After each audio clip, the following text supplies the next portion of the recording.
ஒரு சின்ன அட்வைஸ் மட்டும் மைண்டில் வச்சுக்கோங்க. இந்த வயசுலேருந்தே மைண்டில் வச்சுருந்தீங்கன்னா உங்கள் லைஃப் எண்டாகிற வரைக்கும் இட் வில் ஹெல்ப் யூ இன்ஷா அல்லாஹ். ஓகேவா? ஒரே ஒரு விஷயத்தில் நம்ம எப்போவுமே கரெக்டாக இருக்கணும்.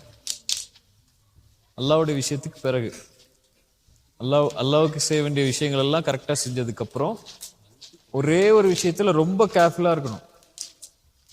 அந்த ரொம்ப கேர்ஃபுல்லாக இருக்கக்கூடிய விஷயத்த அல்லாஹ்வே சொல்கிறான். وَقَضَى رَبُّكَ أَلَّا تَعْبُدُوا إِلَّا إِيَّاهُ وَبِالْوَالِدَيْنِ إِحْسَانًا. அல்லாஹ்வுடைய ஃபஸ்ட்டு அல்லாஹ் ரப்புல் ஆலமீன் நமக்கு சொல்ற ஆப்ளிகேஷனே என்ன வணங்குங்க, என்ன ஒர்ஷிப் பண்ணுங்க, என்னை தவிர யாரையும் நீங்க ஒர்ஷிப் பண்ணாதீங்க. இதான் ஃபர்ஸ்ட் ஆப்ளிகேஷன். நீங்க ஹியூமனா, மனுஷனா, ஒரு மென்னா நீங்க செய்ய வேண்டிய முதல் ஆப்ளிகேஷன் அதுதான். அதுக்கு பிறகு அதுக்கு நெக்ஸ்டா நீங்க செய்ய வேண்டிய ஆப்ளிகேஷன் என்னுடைய கடமைகள்ல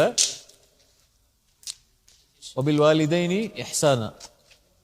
உங்க பேரண்ட்ஸ் இருப்பாங்கல்ல, உங்க அம்மா அப்பா இருக்காங்கல்ல, அவங்களிடத்துல ரொம்ப நல்ல முறையில நடந்துக்கோங்கிறான்ல. ஏன்னா அல்லாஹ்வுக்கு பிறகு இந்த பூமியில நம்ம வர்றதுக்கு காரணம் யாரு? ரீசன் யாரு? இன்னைக்கு நான் இங்க இவ்வளோ வயசுல உட்கார்ந்துருக்கேன்ல, இதுக்கு ரீசன் யாரு? நீங்க உட்கார்ந்துருக்கிறதுக்கு ரீசன் யாரு? அல்லாஹ் ரப்புல் ஆலமீன் டைரக்டா பூமியில அப்படி நம்மளை தூக்கி போடல. ஒருத்தவங்களோட வயிற்றுல அல்லாஹ் குழந்தையா கொடுத்து அவங்க 10 மாசம் அதை சுமந்து அதுக்கப்புறம் தான் நம்ம இந்த பூமிக்கு வந்திருக்கோம். கரெக்டா? அதனாலதான் அவங்க தான் நமக்கு ரீசன். அல்லாஹ் அதை குர்ஆன்ல சொல்றான், வஸ்ஸைனல் இன்சான பிவாலிதைனி இஹ்சானா ஹமலத்துஹு உம்முஹு வஹ்னன். உங்க தாய் உங்களை கஷ்டத்துக்கு மேல கஷ்டப்பட்டு 10 மாசம் உங்களை சுமந்து பெற்றிருக்காங்க. அந்த கஷ்டத்துக்கு ஈக்குவலா எதுவுமே கிடையாது இந்த உலகத்துல. ஒரு அம்மா 10 மாசமா வயிற்றுல சுமந்து அந்த 10 மாசத்துக்கு அப்புறம் அந்த டெலிவரி டைம்ல வர பெயினை அனுபவிச்சு உங்களை இந்த பூமியில கொடுக்கறது பெரிய பெரிய பெயின் தரக்கூடிய ஒரு விஷயம். அது 10 மாசமா பேஷன்ஸா இருந்து பொறுமையா இருந்து உங்க அம்மா உங்களுக்கு இந்த பூமியில இருந்து இந்த பூமிக்கு நீங்க வர்றதுக்கு ரீசனா இருந்திருக்காங்க. அதனால அல்லாஹ் தான் அதுக்கு ரீசன், மெயின் ரீசன் அதுதான். அல்லாஹ் தான் அதுக்குரிய காரணம். அனிஷ்குருலி, அதனால எனக்கு நீங்க நன்றி சொல்லுங்க அல்லாஹ் சொல்றான். அது காரணம் நான் தான் அந்த தாயுடைய வயிற்றுல குழந்தைய கொடுத்தேன். அதுக்கப்புறம் அவங்க வெளியே வர்ற வரைக்கும் நான் தான் பாதுகாத்தேன், நான் தான் சாப்பாடு கொடுத்தேன், எல்லாமே சரி. அனிஷ்குருலி, அதனால எனக்கு நன்றி செலுத்துங்க. அதுக்கு பிறகு நீங்க நன்றி செலுத்த வேண்டியது யாருக்கு? யாருக்கு? யாருக்கு? பேரண்ட்ஸ்க்கு போயிட்டு தேங்க்ஸ் அப்பா, தேங்க்ஸ் அம்மான்னு சொன்னா மட்டும் பத்தாது. அல்லாஹ் அது எப்படின்னு சொல்லி கொடுக்குறான். கதா ரப்புக அல்லா தஅபுது இல்லா இய்யா வபில் வாலிதைனி இஹ்சானா இம்மா யபுலுகன்ன இன்தகல் கிபர் அஹதுஹுமா வ கிலாஹுமா. அவங்க எல்லாம் வயசாவாங்க. நீங்க வளர வளர வளர வளர உங்க அப்பா அம்மாவுக்கு வயசாகிக்கிட்டே இருக்கும். கரெக்டா? நீங்க பிறக்கும் போது உங்க அப்பா அம்மாவுக்கு ஒரு 26 வயசு 28 வயசு இருக்குமா? இப்போ நீங்க வந்திருக்கும் போது அவங்களுக்கு 32 33 ஆயிருக்கும். நீங்க கொஞ்சம் வளர்ந்து வரும்போது அவங்க 40 வயசு ஆயிடுவாங்க. அதுக்கப்புறம் அவங்க 50 வயசு ஆயிடுவாங்க. அதுக்கப்புறம் அவங்களால முடியாம ஆயிரும். நடக்க முடியாது, அவங்களுக்கு உட்கார முடியாது, கால் வலிக்கும், கை வலிக்கும். இப்படி ஒரு காலம் வரும்போது இம்மா யபுலுகன்ன இன்தகல் கிபர் அஹதுஹுமா வ கிலாஹுமா, அதுல ஒருவரோ அல்ல 2 பேரும், அம்மாவோ அல்லது அப்பாவோ 2 பேருமோ வயசாயிட்டாங்கன்னா ஃபலா தகுல் லஹுமா உஃபின், அவங்கள பார்த்து நீங்க சீன்னு சொல்லாதீங்க. சீனா என்ன? என்னால முடியாது போங்க சீ அப்படின்னு சொல்லிடாதீங்க. ஃபலா தகுல் லஹுமா உஃபின் வலா தன்ஹர்ஹுமா, அவங்கள நீங்க விரட்டாதீங்க, வெறுக்காதீங்க. வகுல் லஹுமா கௌலன் கரீமா, அல்லாஹ் ரொம்ப மென்மையா சில இடங்கள்ல பேசுவான். குர்ஆன்ல அல்லாஹ்வுடைய லாங்குவேஜ்ல ரொம்ப மென்மை இருக்கும் சில இடத்துல. அந்த மாதிரி அல்லாஹ் சொல்றான், வகுல் லஹுமா கௌலன் கரீமா, ரொம்ப கண்ணியமான வார்த்தைகள் இருக்கும்ல, அந்த வார்த்தைகளை மட்டும் அவங்க முன்னாடி நீங்க யூஸ் பண்ணுங்க. வஹ்ஃபில் லஹுமா ஜனாஹ ذுல்லி மினர் ரஹ்மா, உங்களுக்கு மெர்சின்னு உங்க ஹார்ட்ல ஏதாவது இருந்துச்சுன்னா அதை அப்படியே அவங்க முன்னாடி கொண்டு போய் வச்சிருங்க. வகுர் ரப்பிர்ஹம்ஹுமா கமா ரப்பயானி ஸகீரா, யா அல்லாஹ் நாங்க சின்ன வயசா இருக்கும் போது எங்களை அவங்க தானே பார்த்துக்கிட்டாங்க, அவங்க தானே ட்ரெஸ் பண்ணி விட்டாங்க, அவங்க தானே எங்களை குளிப்பாட்டி வச்சாங்க, அவங்க தானே ஸ்கூலுக்கு அனுப்புனாங்க, அவங்க தானே சாப்பாடு கொடுத்தாங்க, எங்க என்ன கோபம் சண்டை எல்லாம் வந்தாலும் அவங்க தான் நம்மளை பார்த்துக்கிறாங்க. இப்படி எப்படி அவங்க என்ன பார்த்துக்கிட்டாங்களோ இந்த வயசுல நீ அவங்கள பார்த்துக்கோயா அல்லாஹ், நீ அவங்க மேல மெர்சி காட்டியா அல்லான்னு சொல்லி அல்லாஹ்விடத்துல துஆ செய்யுங்கன்னு அல்லாஹ் சொல்லி கொடுக்குறான். இப்படித்தான் அல்லாஹ் வந்து நன்றி செலுத்துங்கிறான். தேங்க்யூ சொல்றது மட்டும் இல்ல, நீ அவங்களோட எப்படி பேசுறீங்கன்னு பாருங்கிறான். நீ அவங்களோட என்ன லாங்குவேஜ்ல யூஸ் பண்றீங்க வேர்ட்ஸ அப்படிங்கறத பாருங்க.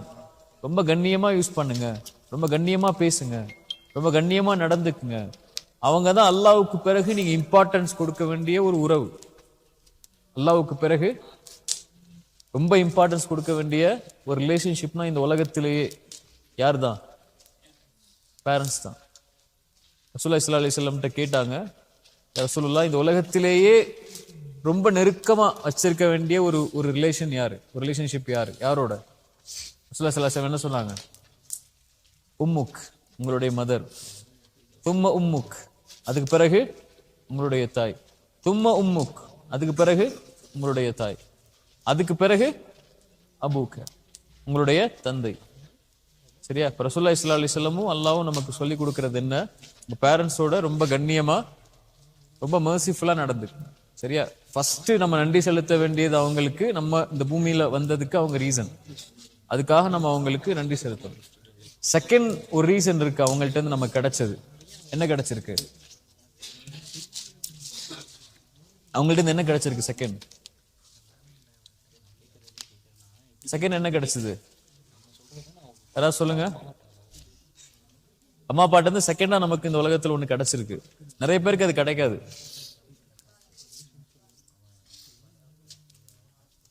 என்ன கிடைச்சது? இந்த ஃபெய்த். ரசூலுல்லாஹி ஸல்லல்லாஹு அலைஹி வஸல்லம் சொன்னாங்க, எல்லா குழந்தையும் அல் ஃபித்ரா, இயற்கையா தான் பிறக்குது, முஸ்லீமா தான் பிறக்குது. அல்லாஹ் ஒருவனா மட்டும் வணங்குறதுக்கு தான் பிறக்குது. கிறிஸ்டினாவோ ஜீவாவோ எந்த குழந்தையும் பிறக்கிறது இல்லை. யார் மாத்திரா? அவங்களுடைய பேரண்ட்ஸ் தான் மாத்திடுறாங்க. ஜீவாவோ கிறிஸ்டினாவோ அல்லது வேற ரிலீஜனை ஃபாலோ பண்றாங்களாவோ. நம்மளை எதா ஆக்கியிருக்காங்க? அவங்க முஸ்லீமா ஆக்கியிருக்காங்க. யார் மூலியமா? அல்லாஹ்வுடைய ஹிதாயத் மூலியமா நம்மள முஸ்லீமா ஆக்கியிருக்காங்க. இந்த உலகத்துல நம்ம அம்மா அப்பாவுக்கு எதுக்கு நன்றி செலுத்தினாலும் செலுத்தாட்டாலும் பிரச்சனை இல்லை. ஆனா இந்த ஒரு விஷயத்துக்கு நன்றி செலுத்தாம இருந்தா அதை விட பெரிய ஒரு நஷ்டம் இல்லை. நீங்க வாழ்க்கை ஃபுல்லா சுஜூது செஞ்சு அல்லாஹ்வுக்கு நன்றி சொன்னாலும் இந்த ஒரு நன்றிக்கு ஈடாகாது. அம்மா அப்பா நமக்கு வந்து வெல்த் கொடுக்காம இருக்கலாம், அல்லது பெரிய வீடுல நம்ம தங்க வைக்காம இருக்கலாம், அல்லது பெரிய பெரிய பெரிய பெரிய கார்ல நம்மளை கூட்டு போகாம இருக்கலாம். ஆனா நமக்கு அம்மா அப்பா கொடுத்ததுல பெரிய பெரிய வெல்த் என்ன? இந்த ஃபெய்த், இந்த லா இலாஹ இல்லல்லாஹ்ங்கற கலிமால நம்ம இருக்கிறதுக்கு அல்லாஹ் வாய்ப்பு கொடுத்ததுக்கு அவங்களும் ஒரு ரீசன். சரியா? அதுக்காகவும் அவங்களுக்கு நம்ம நன்றி சொல்லணும். எதுக்கெல்லாம் நன்றி சொல்லணும்? ஃபர்ஸ்ட் விஷயம் என்ன? இந்த பூமியில லைஃபை நமக்கு கொடுத்ததுக்கு. ரெண்டாவது விஷயம் என்ன? ஃபெய்த். எப்படி தேங்க்ஸ் சொல்லணும்? தேங்க்யூங்கிற வார்த்தையில மட்டும் இல்லை, எப்படிலாம் ஆக்ஷனா இருக்கணும். அது அவங்கள்ட்ட பேசுறது கண்ணியமா பேசணும். அவங்கள்ட்ட யூஸ் பண்ற வேர்ட்ஸ் ரொம்ப கண்ணியமான வேர்ட்ஸா இருக்கணும். அவங்க முன்னாடி நம்ம இருக்கும்போது கண்ணியமா உட்கார்ந்து இருக்கணும், கண்ணியமா நடந்துக்கணும். ஏன் இது இது யாருடைய யாருடைய யாருடைய கட்டளை? இது அல்லாஹ்வுடைய கட்டளை. அவங்களுக்காக அதிகமா துஆ செய்யணும். இந்த ஒரு கேரக்டர் நம்ம லைஃப்ல இருந்துச்சுன்னா, நம்ம லைஃப்ல எவ்வளோ பெரிய இது இருந்தாலும் அல்லாஹ் நம்மளை காப்பாத்திடுவான். இந்த ஒரு கேரக்டர் இருந்துச்சுன்னா நம்ம லைஃப்ல எவ்வளோ தூரம் போனாலும் அல்லாஹ் நம்மளை பாதுகாத்துக்கிட்டே வருவான். சரியா? இந்த ஒரு கேரக்டர் இல்லைன்னா, இந்த ஒரு வொர்ஷிப் இல்லைன்னா அல்லாஹ்வுக்கு செய்ய வேண்டியதுக்கு அப்புறம் அல்லாஹ் நம்மளை பாதுகாக்கவே மாட்டான் எந்த இடத்துலையும்.